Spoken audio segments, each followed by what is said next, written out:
Something's not adding up in San Francisco. A team built to dominate, yet suddenly cracks are starting to show. Fans are asking tough questions, and even inside the locker room, there's tension. So what really went wrong? Let's break it all down, because what's happening with the 49ers right now might just surprise you. Before we dive into the latest news, make sure to subscribe, like, and hit the bell icon so you never miss an update. Alright, let's jump straight into it. The San Francisco 49ers, a powerhouse team that's used to chasing championships, have found themselves facing some serious questions. The trade deadline came and went, and many fans are wondering the same thing. Why didn't the Niners make a move to strengthen their defense? Losing Mike Williams to a torn ACL changed everything. Suddenly, the team's edge rusher rotation looks thin, maybe one of the weakest in the league right now. And that's hard to accept for a franchise that's built its identity on toughness and defense. A lot of people inside the organization are frustrated, too. Reports say there were options on the table, deals that could have made this team stronger. But those opportunities slipped away, and now San Francisco is just one injury away from serious trouble on the defensive line. But here's the thing, counting the 49ers out is never a smart move. Remember 2021? They started 3-5 and still battled their way to the NFC Championship game. In 2022, they were 4-4 before turning it all around after the Christian McCaffrey trade. This team knows how to fight back when it matters most. Making the playoffs isn't just about wins, it's about experience. When young players feel that postseason pressure, the speed, the intensity, the atmosphere, that's how a great team is built. So even in a rebuilding phase, getting into the playoffs can be a massive step forward. That's why missing a trade opportunity hurts. Not because the season's over, but because the 49ers could have done more to prepare for what's next. Still, if history has taught us anything, it's this: never underestimate San Francisco. Stay with me, there's more coming, and trust me, it only gets more interesting from here. With Kyle Shanahan commanding the offense and Robert Saleh's defensive mindset still echoing through the team's culture, the 49ers always give themselves a chance to win. Add in a sharper special teams unit, and you can see why this team remains dangerous every single Sunday. But here's the truth, their margin for error is razor thin. Against elite teams like the Rams, they need almost flawless execution, perfect drives, clutch plays, and maybe even a little luck. On the other hand, when they face struggling teams like the Giants, their talent alone can carry them to victory. Still, football isn't kind to teams with weak spots. When you're thin on the defensive line, when your pass rush doesn't strike fear, you're one bad game away from things spiraling fast. We saw that against the Texans. It happens when depth just isn't there. Now, do I believe the Niners will fall apart completely? Absolutely not. I see them finishing strong. Maybe 10-7, maybe even 11-6, right in that playoff conversation. This team still has too much fight, too much leadership to fold now. But yes, adding a true pass rusher could have taken them from competitive to dangerous. And that brings us to the draft conversation, the one that always divides fans. Some say keep all your picks. Others argue proven players win games, not draft projections. The truth lies somewhere in between. John Lynch and company have had their fair share of hits and misses. Nick Bosa in 2019 and Brandon Ayuk in 2020 clear home runs. But since then, the first-round magic has faded. Players like Drake Jackson haven't lived up to expectations. Still, the front office deserves credit for its mid- and late-round steals. Fred Warner in the third, George Kittle and Talanoa Hufanga in the fifth, and Diamador Lenore quietly becoming a reliable corner. Every franchise swings and misses sometimes. But when a team is this close to greatness, sometimes you can't afford to wait for a rookie to develop. Proven players make an impact now, and right now is what this 49ers team should be playing for. Stay with me, because the next part gets even more revealing. You can't help but feel the 49ers missed an opportunity. They should have gone after someone, a player who could make an impact right now. The window to win is open, and every move matters. Sure, some names like Brandon Scherf have retired, but let's not forget. Football history is full of veterans who came back when a contender called. Sometimes, all it takes is one phone call to bring experience and leadership back to the field. But the problem is, the market's dry. By mid-November, most quality offensive linemen are gone. Players like Jedrick Wills or Cody Whitehair might technically be available, but they're not difference makers. The options are thin, and the 49ers can't afford another gamble up front. Still, there are some intriguing possibilities on defense. A guy like Asante Samuel Jr.? That's interesting. He's young, he's talented, and he's got that football DNA in his blood. If he's healthy, he could immediately strengthen the secondary. There's also Mo Kamara from the Dolphins practice squad, raw talent with real potential, and Isaiah Foskey from the Bengals squad, a former second-rounder out of Notre Dame who never quite got a shot. Those are the kinds of under-the-radar names that sometimes change a team's fortune late in the season. And then there's Azeez Ojulari, currently on injured reserve in Philadelphia. If he gets healthy and becomes available, the 49ers should be watching closely. He's only 24 and has already proven he can rush the passer at a high level. At this stage of the season, the difference between a contender and a champion often comes down to smart, aggressive decisions.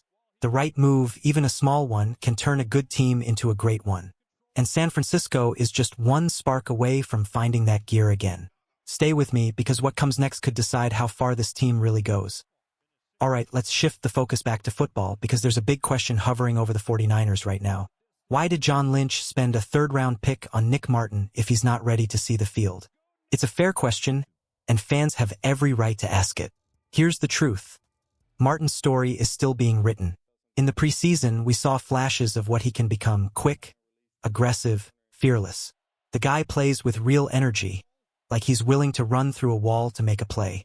He even showed some bright moments against the Raiders, blitzing with speed, disrupting the pocket, and making plays in coverage. But here's the catch. Talent isn't the same as trust. Martin barely played last year, and that lack of experience shows. He's still a little raw, still learning the discipline needed to turn chaos into control. The 49ers love his intensity, but sometimes that same aggression can backfire. Over-pursuing a tackle, missing an angle, or opening a lane that should have been closed. Physically, he's a bit undersized for his position, and the team wants to see him build more strength. They know he's got potential. The production in college proved that. Triple-digit tackles, double-digit tackles for loss, even sacks and pass breakups. All signs of a natural playmaker. The challenge now is consistency. The NFL moves fast, and instincts alone aren't enough. The 49ers believe Martin can grow into something special. But for now, it's all about patience, development, and proving he can handle the moment when his number is finally called. Stay with me, because what's coming next might tell us a lot about how this team handles pressure when it matters most. It's way too early to label a third-round pick a bust. Nick Martin might not be lighting up the field yet, but he's clearly a work in progress, a developmental piece with raw potential. Still, it's hard to ignore the pattern. Maris Siegel was a healthy scratch against the Giants, even after starting on opening day. CJ West hasn't suited up in weeks, and Martin, still waiting for his chance. It's not an ideal situation for a team fighting to stay among the league's elite. Now, a fan asked a smart question: why not bring in some of the remaining free agents? The truth is, if a player's still available in November, there's usually a reason. Some are nearing the end of their careers. Others are battling injuries or carrying concerns that make teams hesitate. But even then, there are still a few names that make you wonder. Justin Simmons, for example, four-time All-Pro, still unsigned. That's shocking. For a team looking to tighten up its secondary, he could be a perfect fit. And as for Asante Samuel Jr., he's just been medically cleared. But the real question is how much risk a team like San Francisco is willing to take. Defensively, another issue has been haunting the Niners: their pass rush. Normally, this defense dominates with just 4 men up front. But lately, that pressure hasn't been there. That's forced them to blitz more often, which leaves the secondary vulnerable. When you rush extra bodies, you lose safety in numbers. Then there's Isaiah Simmons, the kind of athlete that turns heads. Coming out of Clemson, he looked like a superhero in pads. A 4.39 40-yard dash, a 39-inch vertical, and the kind of raw athleticism that makes scouts double-check the stopwatch. But his size, 6 feet 3 inches, 238 pounds, makes him tricky to fit.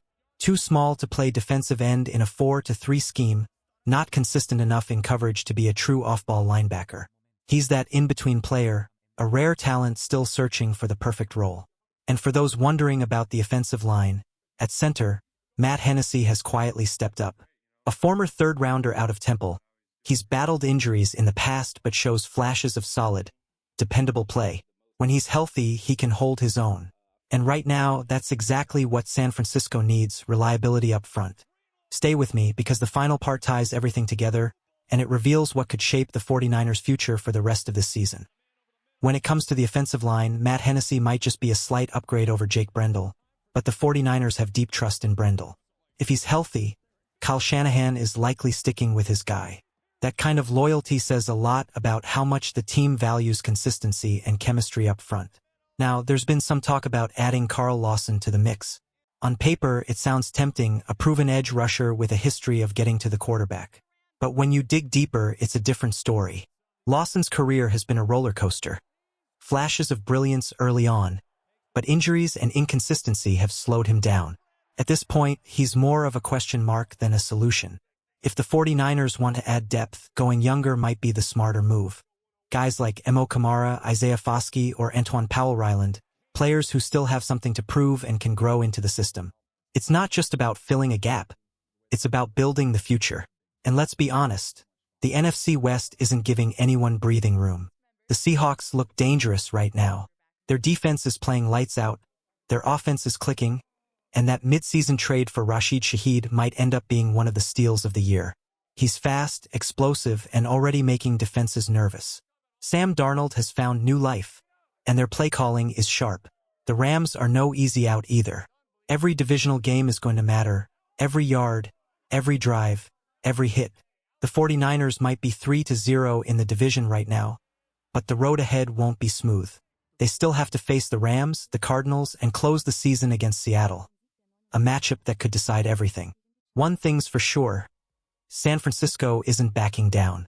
This team has heart, history, and hunger, the kind that shows up when the lights are brightest.